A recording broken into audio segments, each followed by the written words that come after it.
I mean, yeah, it's true.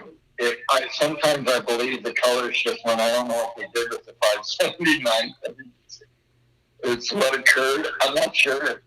I often chalked it up to my logic was telling me that perhaps it was that these were the last of the missile bases. Because keep in mind, the bulk of the 579 sites were coming online when President Kennedy was negotiating with the former Soviets' premier Khrushchev during the Cuban Missile Crisis. They didn't care. Well, if something wasn't painted, I'm sure the priority changed. And the idea was, we don't really give a shit, what's painted. Does the site operate? That became the number one priority. And, I've seen gray and white.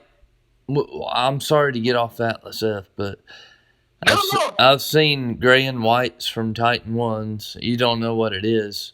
I've seen probably 5 utility tunnel pictures from Titan 1 and they're yellow. Why? Yeah.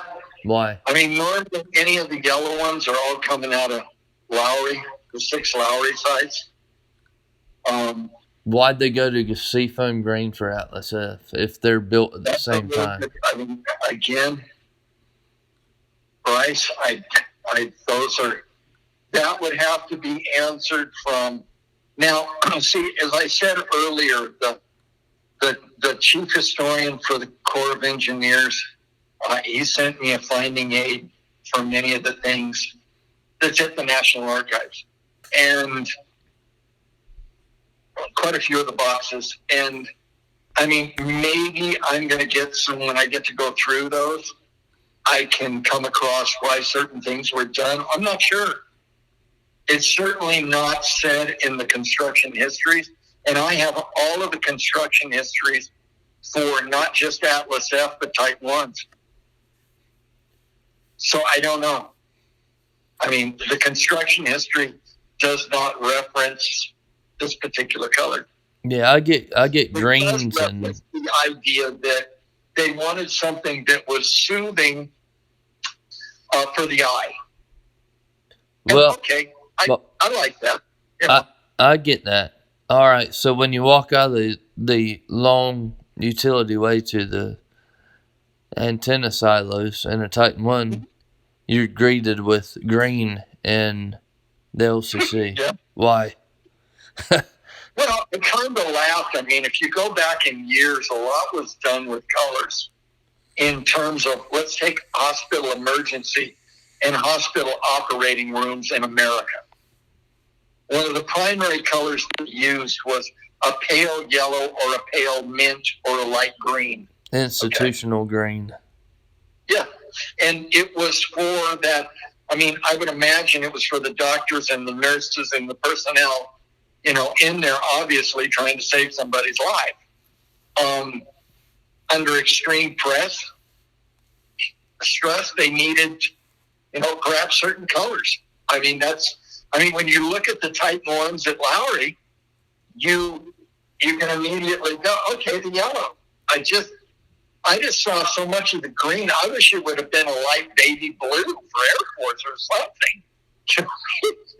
I don't know why in my head, I can't stand it. Or white. Well, yeah, I mean, my mother was one of these bless her heart. She was big on everything white on white on white. I'm on that. I'm with your mother. I would kid my mom. In college, of course, she started taking art history classes and art classes and different electives. And, you find out that, white is a non-color. It isn't a color. It's an absence of color. So I would often kid my mother, come on, Mom. I mean, white isn't even a color. It's funny that this trailer I'm living in, the cabinets, they are the exact, like, Titan 1 color of the galley. Like seafoam. Well, I mean, a lot of that. I mean, I grew up in the years of, avocado green and harvest gold. I mean, shade carpet. I mean, God, I look back at some of that. I mean, oh Lord, What? I can't believe we did that.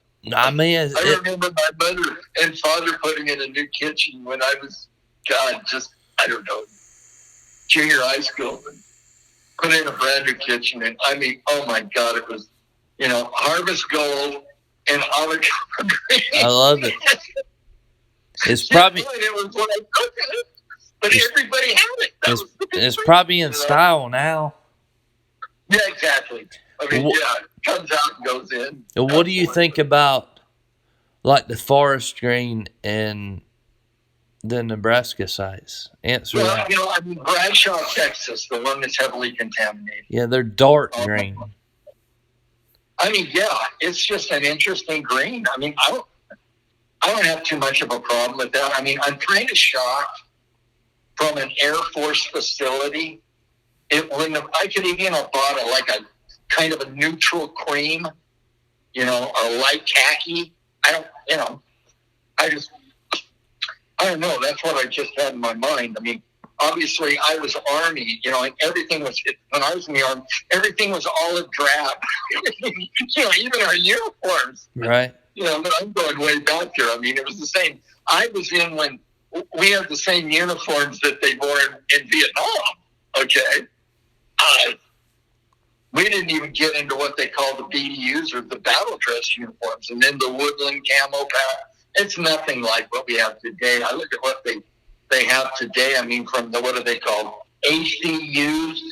I'm not even sure what that was. Well, from what I've seen is Nebraska sites are the only ones that have forest green dark. Well, I mean, I can tell you another one of the big differences with the Nebraska sites, the 551st, they have an additional step before the first blast door when you come out of the entrapment area on the 551st sites. As soon as you make that right-hand turn, on all of the other squadrons, you walk right up to the first blast door. On the 551st sites, there's a step. So, because on all Atlas F sites, between the first, as soon as you open up that door, now you step up again. And then when you come out and go into the second blast door to the stairwell of an Atlas F, you step up again. But see, there's only 2 step-ups in the normal F site. The Lincoln sites had that third step, had that first one before the door. I'm not sure why. Is it because of water table issues? I don't know. Probably a sump.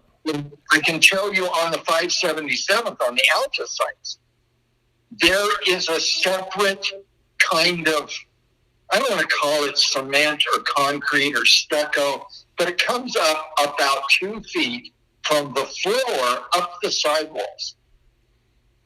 And it's about, I don't know, anywhere from a ½ inch to 3/4 of an inch. I don't know if they were having a lot of water incursion problems from the joints, where the floor and the sidewall met. And perhaps there was excess hydraulic pressure. And you see that in a lot of the sites. And the water will come, screeching in. Not the Walker sites, because obviously we're dry, predominantly dry here. Yes, do we have high water tables? Yes, but ultimately we're not like most of the rest of the country. And Altus was like that. I'm not sure why. And it's just like, I still remember seeing the bathroom stalls were a dusty rose. Next to the Creta site was a storage where they took some of the salvage. It had like 3 cooling tower pads. So it had to be someone at some point had used the Creta site in Altus as a staging area for the salvage of the Atlas Fs around Altus. And so, I got a photograph. I think it's this giant pile of the dividers of the commodes,